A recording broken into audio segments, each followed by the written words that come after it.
सांगली येथील कृष्णा नदीच्या सरकारी घाट परिसरात येथे संभाव्य मान्सून लक्षात घेता जिल्हाधिकारी डॉक्टर राजा दयानिधी आणि महापालिका आयुक्त तथा प्रशासक शुभम गुप्ता यांच्या उपस्थितीमध्ये सांगलीच्या कृष्णा नदी येथे महापालिका आपत्ती निवारण कक्ष आणि जिल्हा आपत्ती निवारण विभागाकडून आपत्ती नियोजन आणि बचाव तयारी प्रशिक्षण घेण्यात आले। प्रसंगी अप्पर तहसीलदार अश्विनी वरुटे, अतिरिक्त आयुक्त श्रीकांत आडसूळ, अतिरिक्त आयुक्त चंद्रकांत खोसे, उपायुक्त वैभव साबळे, सहाय्यक आयुक्त तथा नगर सचिव सहदेव कावडे, महापालिकेचे अग्निशामक अधिकारी सुनील माळी, मालमत्ता शिक्षक तथा जनसंपर्क अधिकारी धनंजय हर्ष, उप अभियंता महेश मदने, मोठ्या संख्येने अधिकारी व कर्मचारी उपस्थित होते। पत्रकार गीता मोदकर, नवप्रसारण न्यूज, सांगली।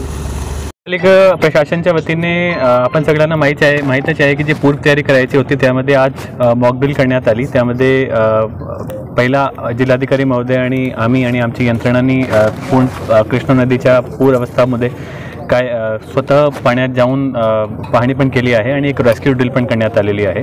त्या व्यतिरिक्त पूर अवस्था संभाव्य पूर अवस्था असो किंवा जास्त पाऊस पडण्याची अवस्था असो त्यामध्ये काही महानगरपालिकेच्या वतीने करण्याची गरज असेल त्यासाठी एक 24 तास कंट्रोल रूम आपल्या हेड ऑफिसला आणि 4 प्रभागाला सुद्धा 4 कंट्रोल रूम असं स्थापन करण्यात आलेले आहे।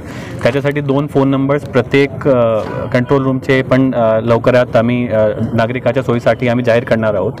त्यासोबत आपत्ती मित्र ॲप जे महानगरपालिकेचे आहे त्यामध्ये आपले 36 निवारा केंद्राची माहिती देण्यात आलेली आहे। कुठल्याही नागरिकांना कुठल्याही प्रकारची मदत पाहिजे असेल तर ते त्या 2 नंबर्सवर संपर्क करू शकता किंवा त्या ॲपचा वापर करून जवळचे निवारा केंद्रात जाण्याच्या गुगल मॅपचे लोकेशन त्यांना उपलब्ध होऊ शकतो। त्यासोबत आपण जेव्हा नदीत पाण्याची पातळी वाढेल त्यामध्ये आपण एक अलर्ट सिस्टम जनरेट करण्याचा प्रयत्न करतो जिथे आपण टेक्नॉलॉजीचा वापर करून रिअल टाईम बेसिसवर जसं पाण्याची पातळी वाढेल तसं लोकांना त्या जे बाधित होणारे क्षेत्र आहे संभाव्य त्या लोकांना एक अलर्ट सिस्टम जाईल की त्यांना पाण्याची पातळी निहाय त्यांना काय करण्याची गरज आहे।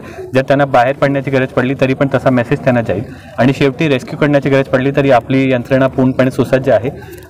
जिल्हाधिकारी साहेबांच्या मार्गदर्शनाखाली आपण आता एक सर्व आपत्ती व्यवस्थापनची बैठक पण घेतलेली आहे आणि आपल्याकडे जेवढ्या यंत्रणाची गरज आहे साहित्याची गरज आहे ते सर्व साहित्य सुद्धा सुसज्ज ठेवण्यात आलेलं आहे। पूरपट्ट्यामधले अनेक आमच्या चॅनलला लाईक आणि सबस्क्राईब करायला विसरू नका।